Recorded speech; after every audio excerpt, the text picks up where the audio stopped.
What is up, everyone? Welcome back to another family education and support group here with myself, Param. It is Saturday, June 3rd of 2023, and we're halfway through the year. Oh, man. How quick did that one go? But I'm just trying to do a little technical difficulties there. There we go. I got it all figured out. But welcome back. Welcome back. Welcome back. I look forward to seeing all of you here for another family education support. We got Pacific Sands in the house. We got Debbie. We got Jim. In all, it's going to be a good one. And I look forward to this one. So for those of you who are new watching this for the first time, my name is Param. I'm the weekly host of this. We do this each and every single Saturday at 9:15 a.m. Pacific Standard Time. If you want to watch it live, that's how we do it. If you're trying to watch this in recording, it's available at all times on our Facebook page, on our YouTube page. And you're always welcome to participate, ask questions, leave feedback, do whatever you want to do. I will always do my best to get back with you and to respond in real time. When comments do pop up here, we just get to put them up. So, for example, Mr. Bruce said, "Good morning." Marilyn from YouTube said, "Hi, everyone. Glad to catch you live." Cataline says good morning. Beta says good morning. My mom and dad can pop on and say what's up. So it's pretty cool. It's very interactive, and I do my best to be able to honor your questions in real time and to be able to provide some feedback to you. So a couple things about myself real quick. I have a master's degree in marriage and family therapy. So that's kind of the clinical background that I have. And I am also a licensed advanced alcohol and drug counselor. So that's like addictions. And I think anything like processes that are addictive in nature. I coach high school basketball. My voice is a little raspy tonight because I coached a little basketball game yesterday. And let's see, I'm on the faculty of a local community college, just waiting to get my class assigned to me to be able to teach. And I do a little bit of everything, man. I'm very passionate in this space and very passionate in family transformation. And right before I get into this, what's up, cuz? This is the cuz right here. Another wonderful Saturday with Par. I appreciate you. But the thing is, also starting next Tuesday, the 13th, so June 13th, which is another big day in of its own. We'll talk about that later. But I start a local, in-person, free family support and education group at our facility over there, Buckeye Recovery Network. So there is no sales pitch. There is no gimmick. If you are a local to Orange County and you or your loved ones want to come and get some support for addiction, for mental health, for grief and loss, for trauma, for anything in between, for self-care support, peer support, feel free to come to our facility. I will greatly and happily welcome you there, and I'll facilitate all the groups myself.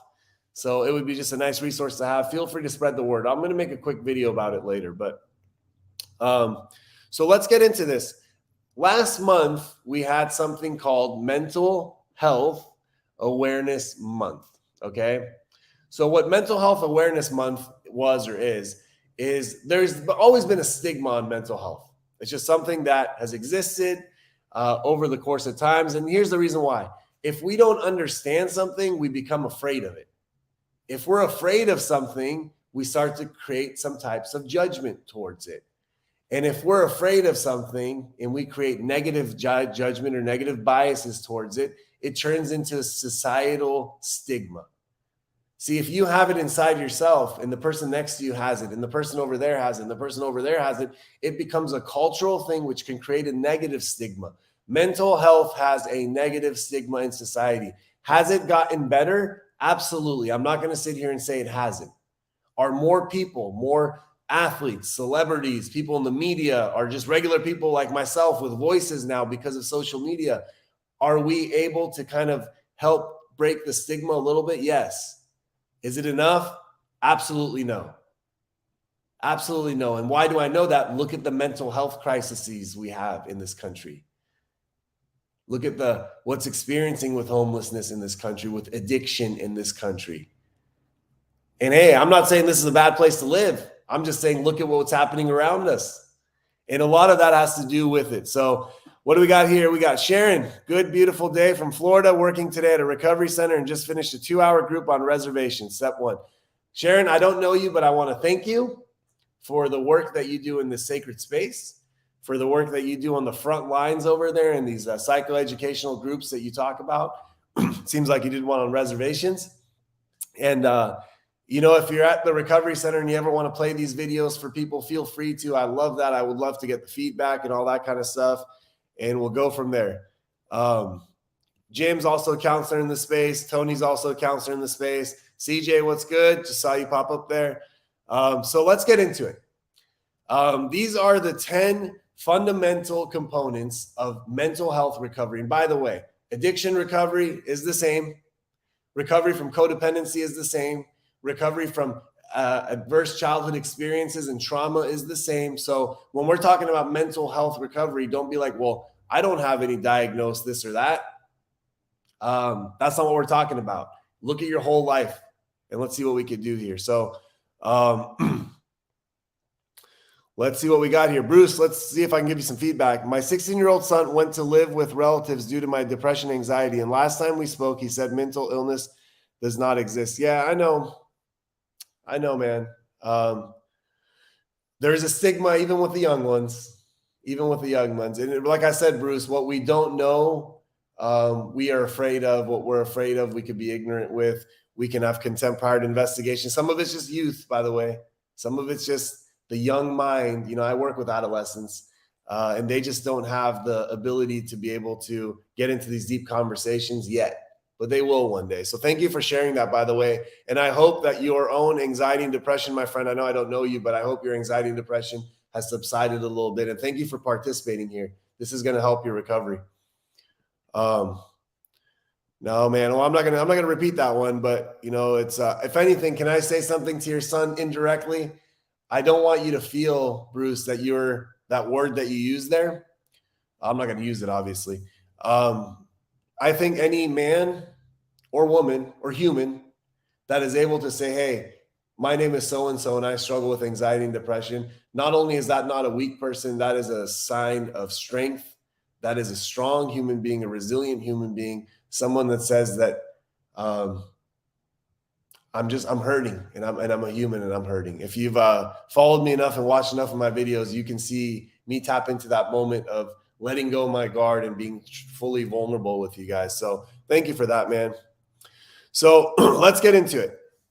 Number one fundamental component of recovery, we'll call it, is having a self-direction. All people that are in the recovery process need to have a sense that they have autonomy. That means the right to choose in the direction they're going in their life. Now, this is going to be a little bit of good, bad, in between, because sometimes people say, well, hey, what if the direction they're going isn't the direction that's good for them? That doesn't matter. We can do the best we can to give people information, but ultimately the individual has the autonomy to go in the direction they want to go to. I've said this before on record, that sometimes as a clinician and a counselor, it is the most painful thing in the world to give the direction and information to somebody and they say, you know what, thank you, but I'm still going to do it my way anyways. For us, it's like watching a person run towards a burning building, not away from one, towards one. And there's nothing you can do to stop it. Oh man, it breaks my heart. But people have that right. And here's the thing, people have the right to do whatever they want to do in life. They have the freedom to choose what they want to do, but we're not free from the consequences of our choices. And if you ever want to help somebody go down a more appropriate path, and you have the ability to take away some additional paths from them, adding by subtracting, you can help them pick the right road, but there's no guarantees in it. Sometimes parents have a hard time doing that, and there's no guarantees with it. Marina Harbor, what's up? Welcome as always. Hossein, welcome. Thank you for being back. So the next one that we have for mental health recovery, it needs to be individualized and centered around the person. Person-centered, we call it. So why does it need to be individualized? Because no two paths of recovery look the same, nor should they look the same. And why is that? Because no two human beings' lives are the same. I mean, we don't have the same thumbprints. My thumbprints and your thumbprints are different. My upbringing and your upbringing was different. My life experiences and your life experiences were different. The way that my anxiety, depression manifests versus the way your anxiety and depression manifests is different. Then why the heck should our treatment be the same? So a good treatment for the recovery process, a good starting point for the recovery process is individualized and person-centered. And I know a lot of places they say, hey, our treatment plan is individualized, but you get into it and it's not. Individualization starts from the moment you pick up the phone and you talk to that person as an individual human being with unique life experiences.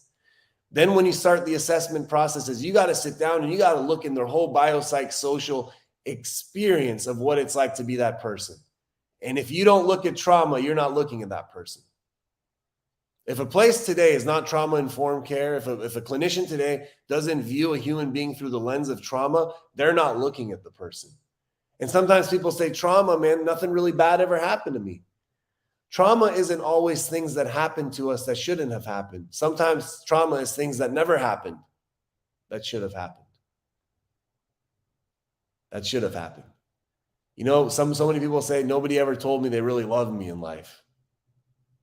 That could be traumatic. You're supposed to be reinforced.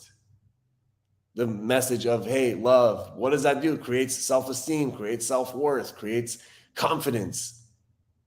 If you never got that, maybe that was something that could be traumatic, because later on you're in life and you don't have the ability to love other people because you don't know what the feeling of love is like.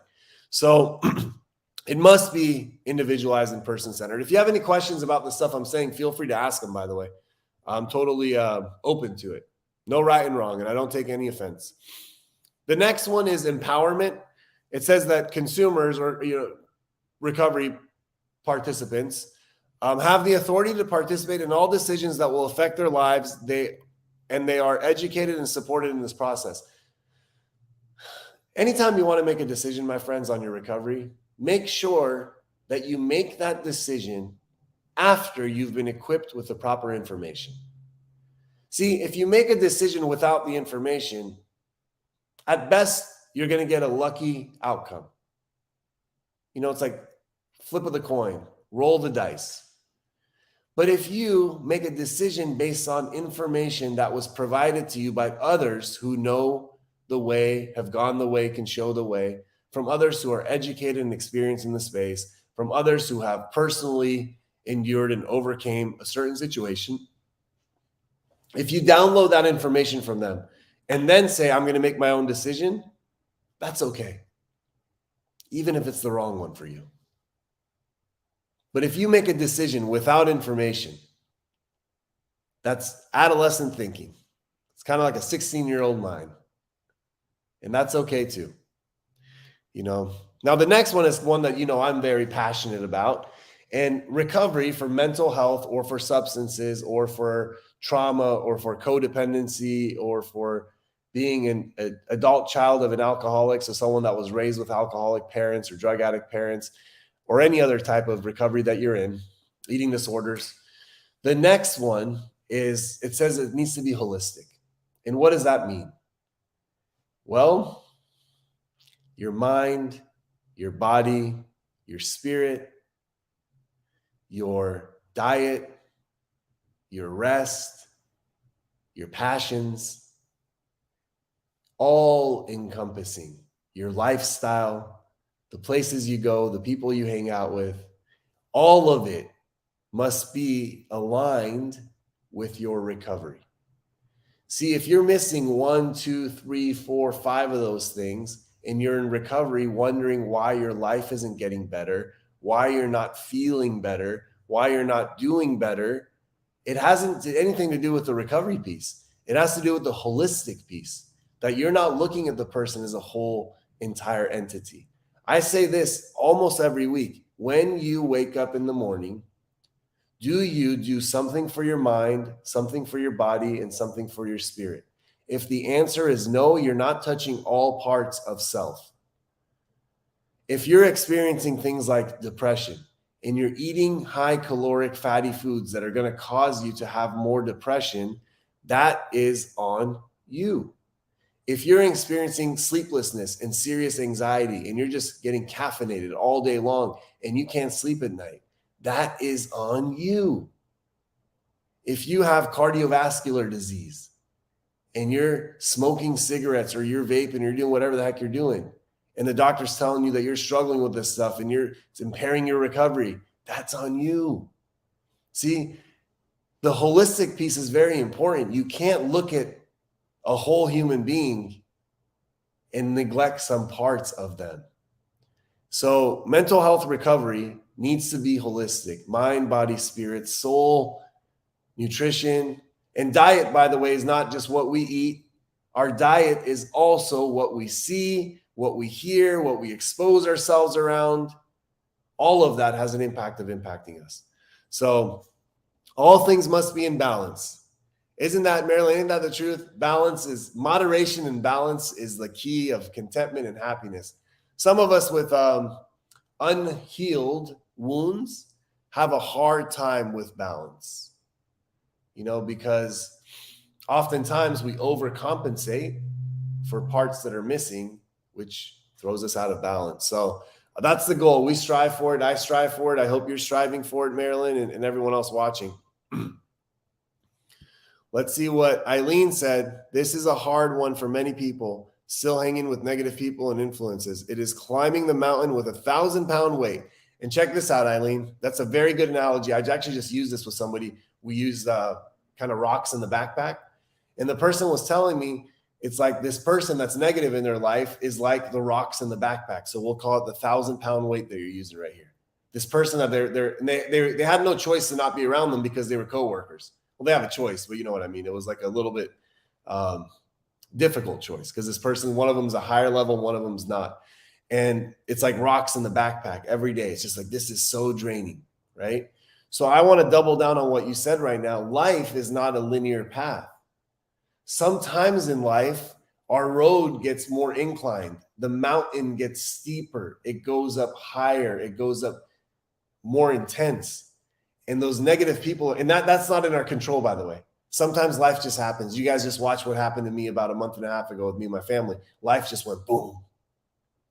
It just went boom, like a full, like steep climb.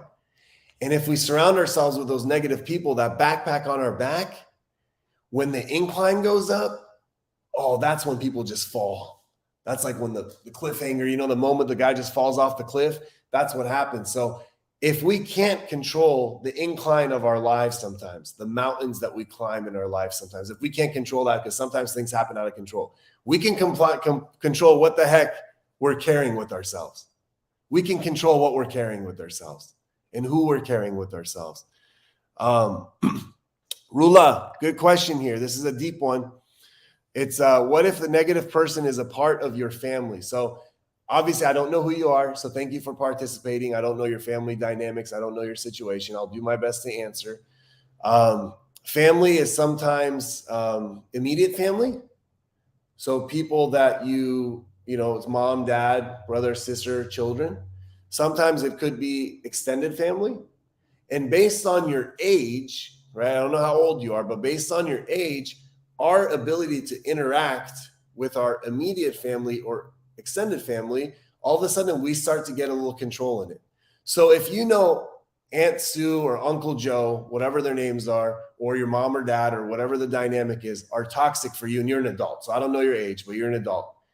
You actually have the choice, the autonomy, the empowerment to decide how much exposure and how long exposure and what type of exposure you can have with people. Just because people are our family members, we are not obligated to give them anything more than what we feel is good for us and healthy for us.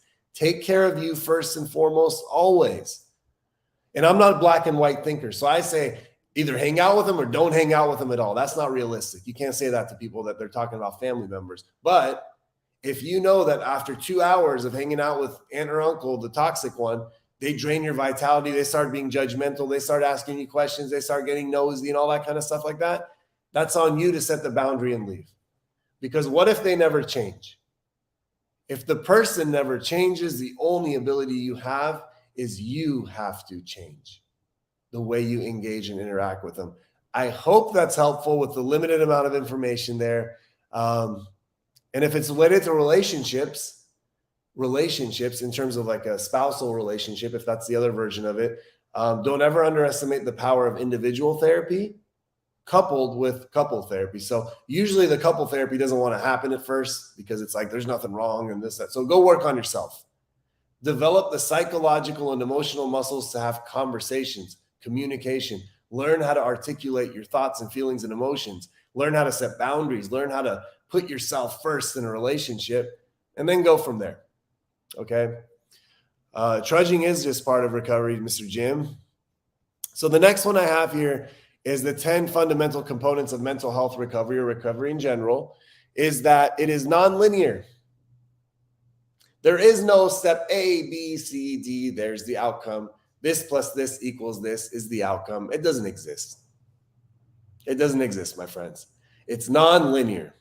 Why is it nonlinear? Because I just told you, I spent about 5 minutes letting you know that none of us are the same. There's no formula you put two people in and expect the same outcome to pop out.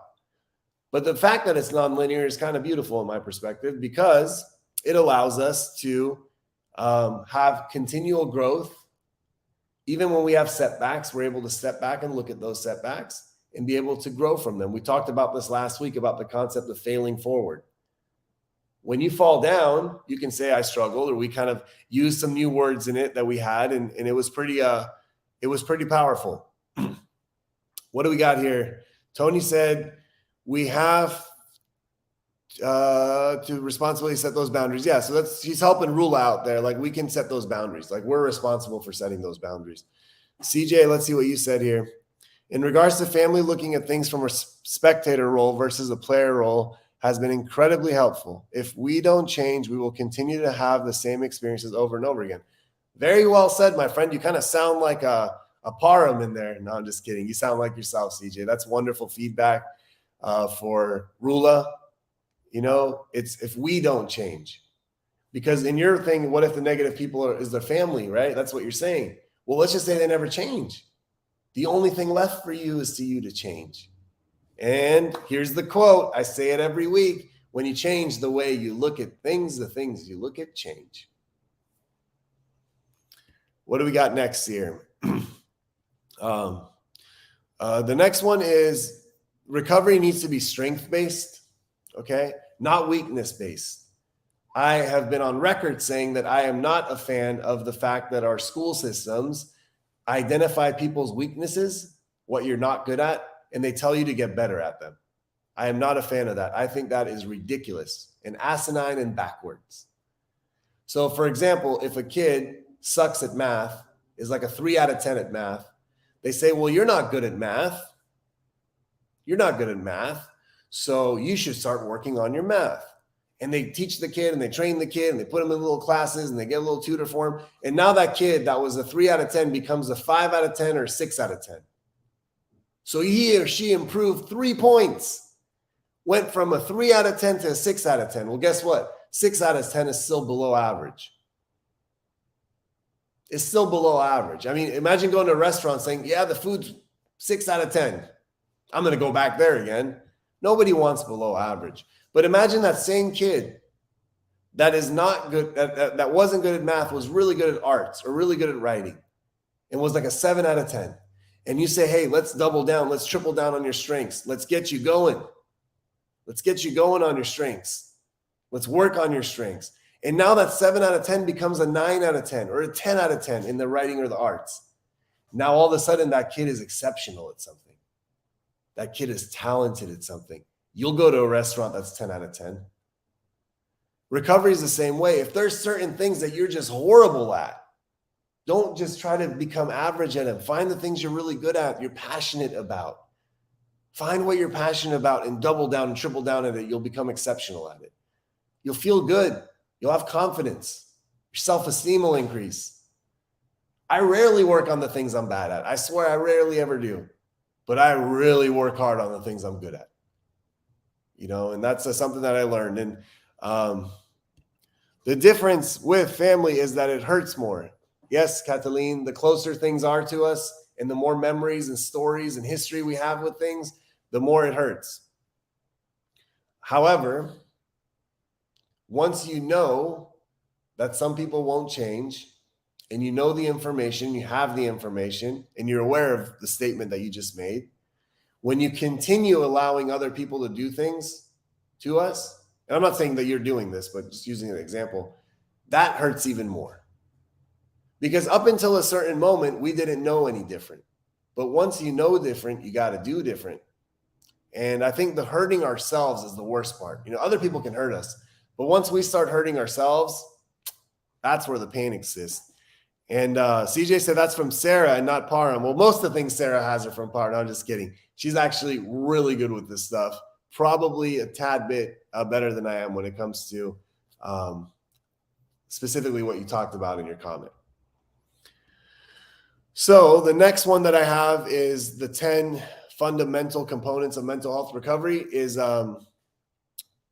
peer support. Don't sleep on the power of peer support. When you go and expose yourself to support groups, things like Al-Anon or Codependence Anonymous or NAMI meetings where I got this content from, AA meetings, just 12-step meetings, church groups, different breakdown groups in churches, whatever it is that you get your peer support from, please, please, please, please, please don't ever minimize the power of that. Because peer support, long before professional support, was something that made a profound impact in people's lives. I believe both are needed. I think you need the professional to be able to tell you and guide you and coach you and teach you on your blind spots and to work on some of the past wounds and the traumas that we experience and the pain we have.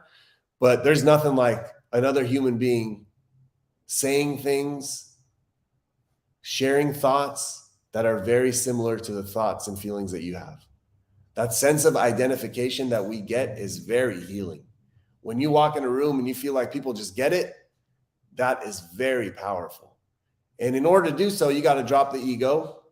You got to look for the similarities rather than the differences.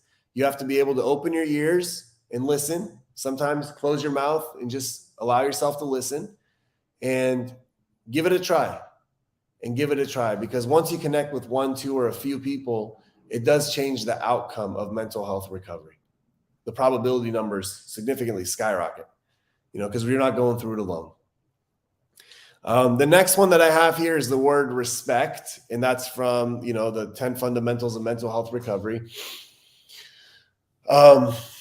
Eliminating discrimination and stigma are crucial in achieving recovery. If you, my friends, have any type of personal bias or stigma to the fact that you have anxiety, that you have depression, that you've experienced trauma, that you use substances, that you use drugs and alcohol, that you use behaviors, if you feel like you are a bad person because of all that, you are part of the problem. Oh man, did I just say something pretty intense to people that might have not wanted to hear it? How do you expect the stigma of society to go away if you feel that you are weak, that you are, you have mental illness, that you have in a negative way, that you're an alcoholic that's doomed, that you're a depressed person that's doomed, or whatever it is? How can you expect society to remove the stigma of mental health if you or your loved ones around you have stigma towards mental health and addictions? Like if you think you're broken, you expect society to not think you're broken? Listen, my friends, you are perfect. Exactly the way you are and exactly the way you're not. You got to stop looking at this thing of like, oh, I have a disadvantage because of this. I'm telling you, your mental health and your addiction of yourself or your loved one is your superpower. It's not your handicap, it's your superpower. It's the ability to be resilient through the adversities of life and still be here listening to this talk and going through this right now is a superpower, and what did Marilyn say here? Peer support is important. It lets us know we are not alone in this, for sure. And it also helps with the stigma, because when we're inside ourselves, when we're alone, we feel like there's something wrong with us. But you go with peer support and you see people that are sharing and even laughing and smiling. And you're like, dude, nothing about my life is funny. How are these people laughing right now? Because they've worked through that stage of the darkness and they've come to the other side of the light. And there's beauty on the other side, you know? Yep, working on inner child is very important. Most addictive behaviors and patterns of relationships and just dysfunction in general comes from wounded inner child. Most of it, which I consider trauma. You know, it's the trauma that kid endured. Not going to say all of it, but just most of it. And you can believe me if you want or not, but that's my personal stance. Here's a good shout out for peer support. Peer support gives me strength and hope to continue in my recovery. And this is a person that, you know, the identified person or the individual that they found recovery through hasn't had linear progress. You know, they've had progress, it just hasn't been linear. But this person's progress has been linear because they continue to stay in it. So without the peer support for this gentleman, their ability to probably even be here right now in a healthy state, mindset, body, all that kind of stuff would probably be slim to none. Lynn in the house. What's up, Lynn? Always good to see you. Always good to see you. I hope you know that. Mr. Jim, I rely on peer support daily. And this is not someone that's early in the recovery process. This is someone that's been doing this for a minute, we'll call it. A long, good long minute. And still relies on the peer support the way he did when he first started this thing. So the last few that I have, the next one is responsibility. I think I pound this one home every week. You are responsible for your recovery. So, you know, it's funny, like sometimes I get moms and dads, some of them is, you know, the ones that are here right now, and they start talking about their kid to me, right? And I'm like, okay, well, you can give my phone number to your kid and have your kid give me a call. And the kid never calls. And sometimes the parents say, hey, well, would you call my kid for me? I'm like, no. You know what? When people want help, they call. Think about it this way, you know, in like the medical world, like the medical physician world, right? Like the doctor world. Does a mom or a dad call a doctor and say, doctor, my kid has stomach problems. Can you pick up the phone and call him and tell him to come in and take some tests? The doctor says, no, I will not do that. But your kid can call and make an appointment. And when the stomach problems get bad enough, the kid calls and makes an appointment. You see, everyone is responsible. You're not responsible for the recovery of your child, unless your kid's like a young, like, you know, 13, 14, 15, 16-year-old adolescent. But if your kid's like 20, 30, 40 years old, you're not responsible for it. Stop taking responsibility for it. Set your boundaries. Work on yourself. Do your own recovery. Be someone that they can say, hey, when I want help, I can go ask my parent. Maybe they know some way I can get some help. But everyone's responsible for their own recovery. Everyone's responsible. Can you help people make a more responsible choice? For sure. For sure. And that comes with boundaries. But here's the thing. No family member can set boundaries without doing the work themselves. How can you set boundaries for someone you've enabled your whole life just because your kid needs to go to get sober? You just can't do it. You don't know what to do, where to do, how to do it. So you work on yourself.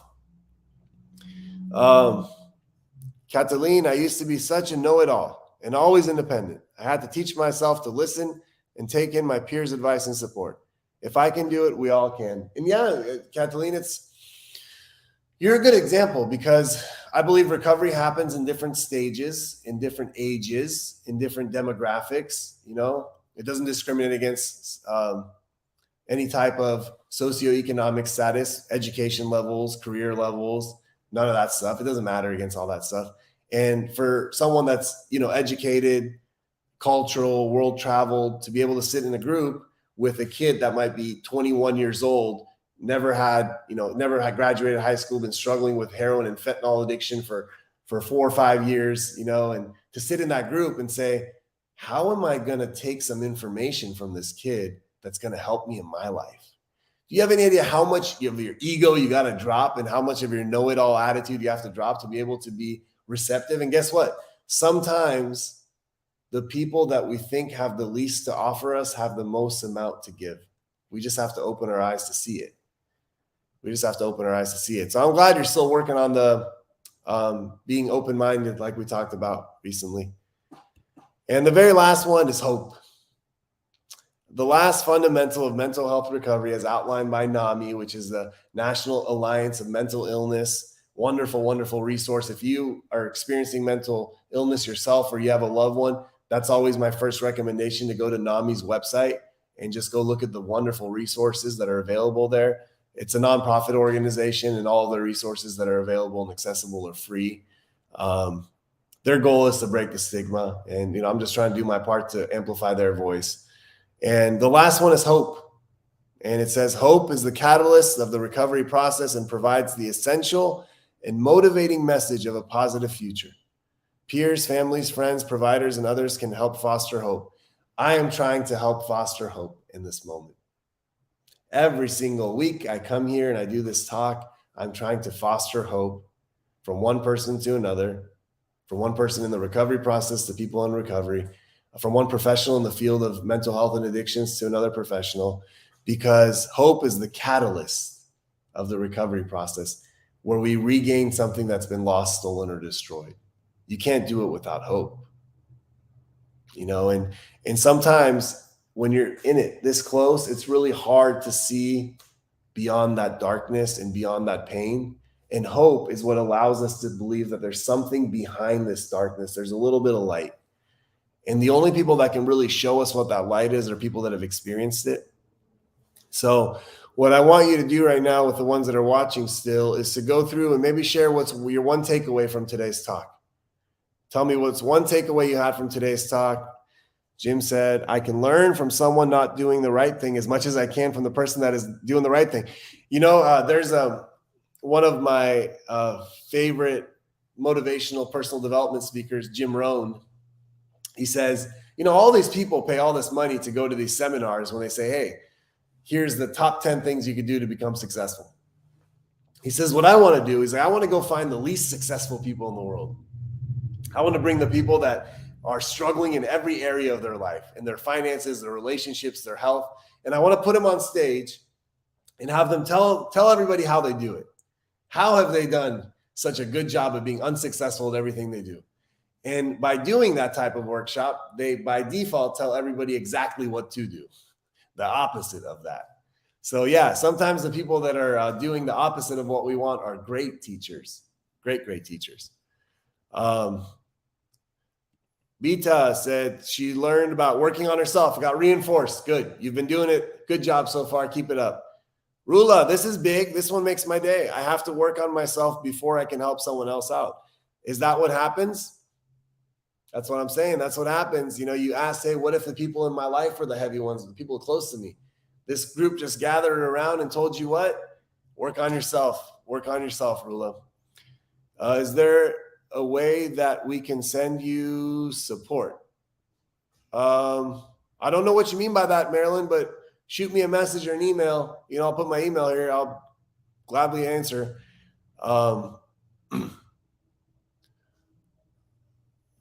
Let's see what Bruce said. Do something for the body, mind, spirit every day. 100%. When you wake up in the morning, something for your mind, something for your body, something for your spirit. If you touch all three of those, you're in a much more advantageous stage to be able to move forward. Kenny said, Kenny from Pacific Sands, someone asked, would you consider faith synonymous with hope? I do. So faith is is belief without evidence, like in the absence of evidence is believing in something. That's kind of the definition of faith. So hope could kind of be the same thing too. So yeah, I think I would be able to see them synonymously together. I don't know if they are or are not, but I could see that. What did Lynn say? Totally need to start working on myself again. Forgot me. I know, Lynn. Hey, let's just say you had a get out of jail free card for a while. And like I shared with you in a couple of private messages, I get it, Lynn. I really, really do. I can tell you my mom gets it too. You know, we really get it. I'm the most important person in my life. Damn right. Oh, sorry, Jess, you missed out. It was actually very interactive, and there's a lot of good stuff. So go back and read the comments. And yeah, it's 9:15 now. Sorry about that. Debbie, self-care and starting the day right. Mind, body, spirit is always helpful. Damn right. CJ Flaherty, community is invaluable. Meeting people who have gone before me remind me that I put in the work too. Looking forward to this community meeting in person. Yep, every Tuesday, starting June 13th. I know if no one shows up, CJ, I know you're going to be there. That's what Sean told me. I got a fan. Marilyn, with the money piece, not directly to myself. Maybe you're the first person that's ever asked. So maybe I'll come up with some type of a nonprofit thing or some type of a little donation thing that can go towards a cause that I believe in, which is usually around the recovery process, you know. But thank you for offering, though. I appreciate it. Show up for myself and don't give up hope and perseverance. Damn right. I will definitely go back and watch it from the beginning. And Kenny, it's for anyone there too. It's every Tuesday at 6:30 p.m. starting June 13th at Buckeye Recovery Network, which is on Beach Boulevard. I can give you the direction specifically, but it's an hour long and it's free to the community. No catch, no sales gimmick, none of that stuff. Open to all who just want to connect. And I facilitate it myself. So it's not just peer support. It's kind of like professional peer support. And we'll go from there. So all are welcome. Anyways, that being said, I love and appreciate all of you. Thank you for another wonderful family education support group. I will see you back next week. Same time, same place. Bye, everyone.